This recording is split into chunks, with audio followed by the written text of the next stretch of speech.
Tahukah kamu, terkadang untuk panjang umur dan sehat, kita tidak perlu melakukan sesuatu yang terlalu besar.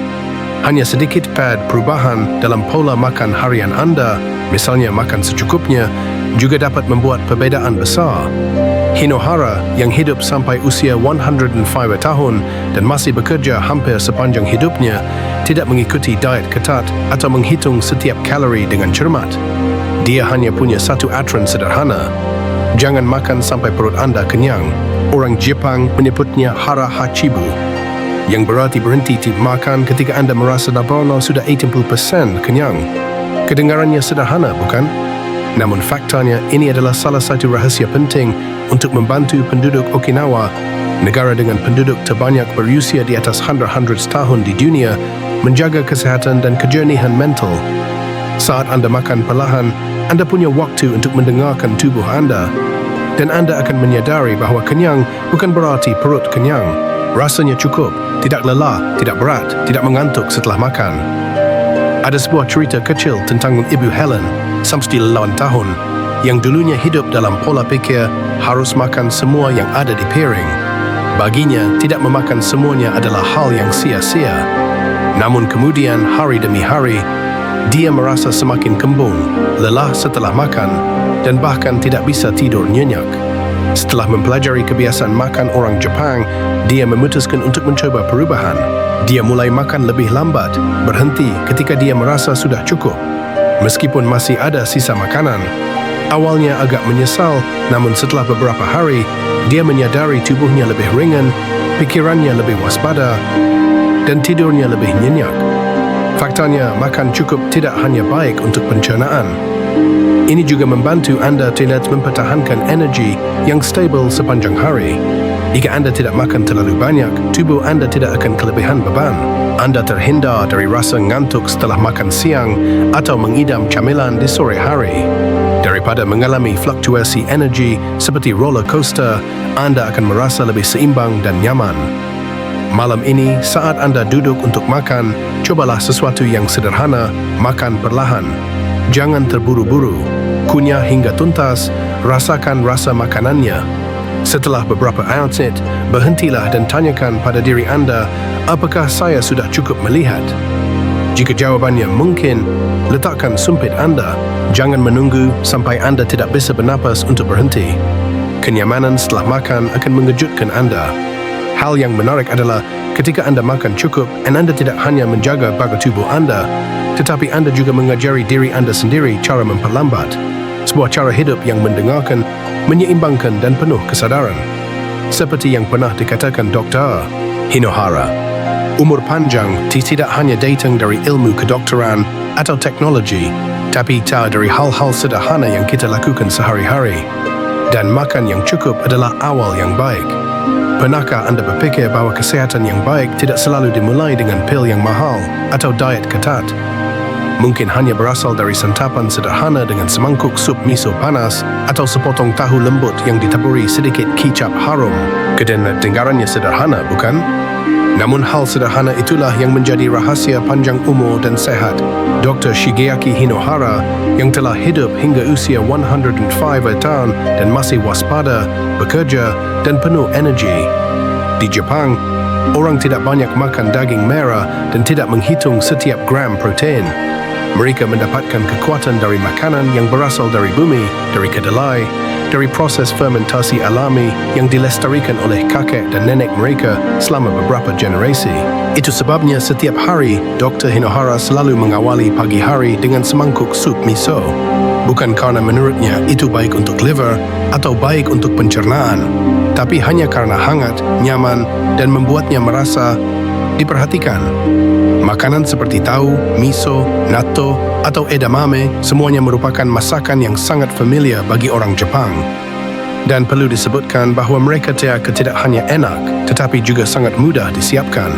Bayangkan makan malam hanya dengan tahu lembut ditaburi daun bawang, sedikit jahe dan kecap, disajikan dengan sup rumput laut, ringan namun penuh nutrisi.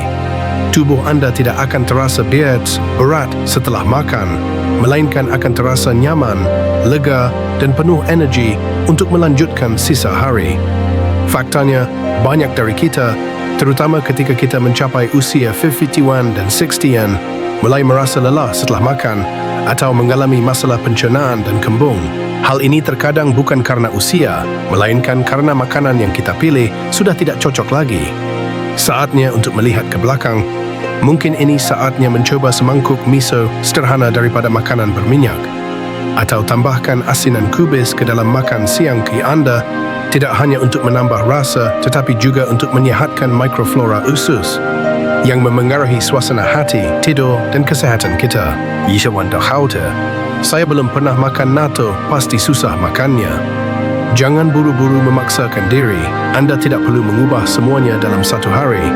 Mulailah dengan hidangan yang Anda minati, seperti sup miso, misalnya sesendok miso dicampur air panas, tambahkan beberapa potong rumput laut atau tahu lembut sudah cukup.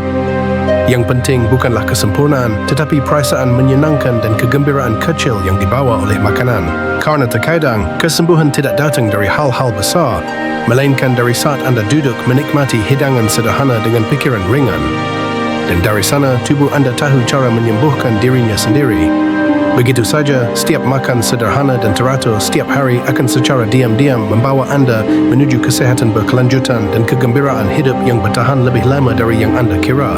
Manakah Anda mendengar bahawa jika ingin hidup sehat harus menjauhi parti?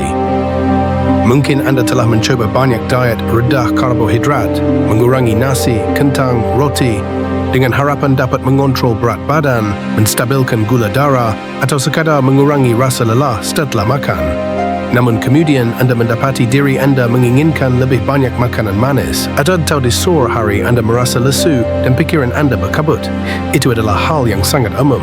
Karena kebenarannya adalah, tidak semua parti itu buruk dan tubuh Anda, terutama setelah usia 40 atau 50 tahun, masih membutuhkan parti dalam bentuk dan cara yang tepat. Di Okinawa, sebuah pulau kecil di Jepang yang dihuni banyak orang yang berusia lebih dari hundreds tahun, orang-orang di sini tidak menghindari parti. Bahkan hidangan yang menyumbang 60% kalori harian mereka adalah ubi ungu. Benar sekali, bukan makanan super impor atau suplemen mahal. Itu hanya ubi jala, tapi jenis ubi special. Ungu, agak manis, tinggi serat dan mengandung antioksidan yang bagus untuk jantung, memori dan kulit. Hinohara, yang hidup sampai usia 105 tahun dan masih bekerja hingga akhir hayatnya, juga mempercayai hal tersebut. Ia kerap memilih ubi dibandingkan nasi putih karena menurutnya ubi membuatnya kenyang lebih lama, berenergi lebih tahan lama, dan tidak menimbulkan rasa kantuk setelah makan. Lebih pilihan sederhana, namun cukup untuk mengubah perasaan Anda sepanjang hari. Kisah Paman Paul, 69 tahun, juga sangat berkesan. Saya dulu sama sekali tidak mengonsumsi pati karena saya takut diabetes. Tapi kemudian semakin dia berpantang, semakin dia menginginkan yang manis-manis, energinya menurun dan kulitnya berubah menjadi abu-abu. Setelah mendengarkan saran ahli gizi, dia mencoba menambahkan sedikit ubi ungu ke dalam makanannya, dikukus atau dipanggang sebentar. Hasilnya mengejutkan. Ia tidak lagi merasa lapar di sore hari, tidur lebih nyenyak, dan indikator kesehatannya juga jauh lebih stabil. Jadi jika Anda menghindari terlalu banyak parti, tubuh Anda mungkin kekurangan sumber energi yang diperlukan, tidak hanya secara fisik, tetapi juga emosional. Dopamin, hormon kegembiraan, juga perlu diberi energi yang sehat. Jika Anda mengkonsumsi parti dengan benar, seperti ubi, beras merah, oat, tubuh Anda secara alami dapat memproduksi dopamin, membantu Anda merasa puas, stabil secara mental, dan lebih mudah mengendalikan emosi.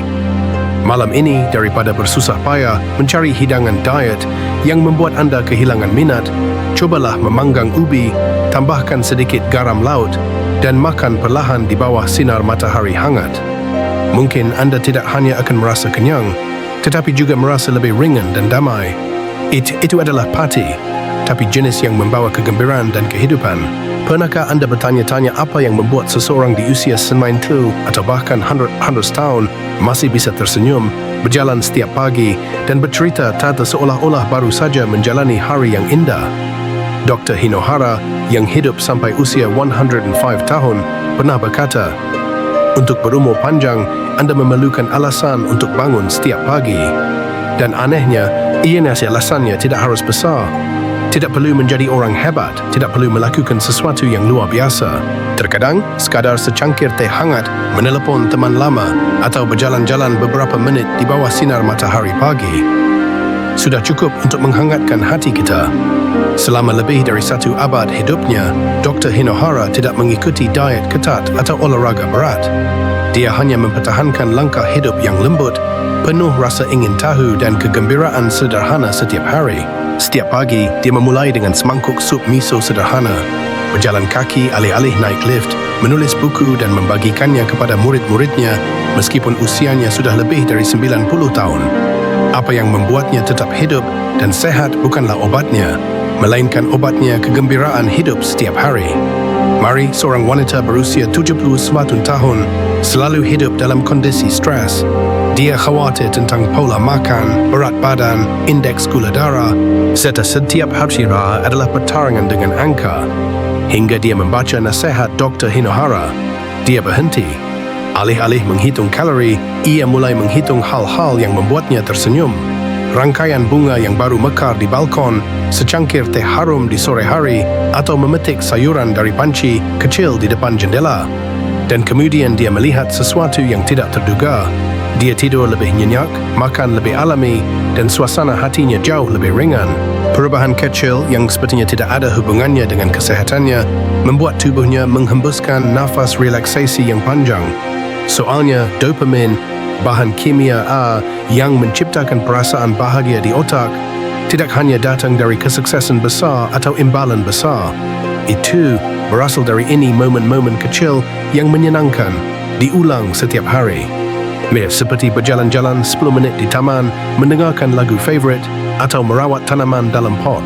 Hal-hal sederhana tersebut membuat hidup lebih berharga dan merupakan tonik alami paling ampuh yang tidak dapat digantikan oleh pil apapun. Hari ini, anda tidak perlu mengubah seluruh hidup anda. Pilih saja tindakan kecil yang membuat anda bahagia. Entah itu menyaksikan awan berlalu, menulis beberapa catatan di buku harian, atau tersenyum saat mendengar suara orang tersayang. Ketika anda mulai melihat keindahan di setiap momen, anda melambat dan hidup lebih dalam. Itulah rahasia panjang umur, hidup sehat, dan yang terpenting, hidup bahagia.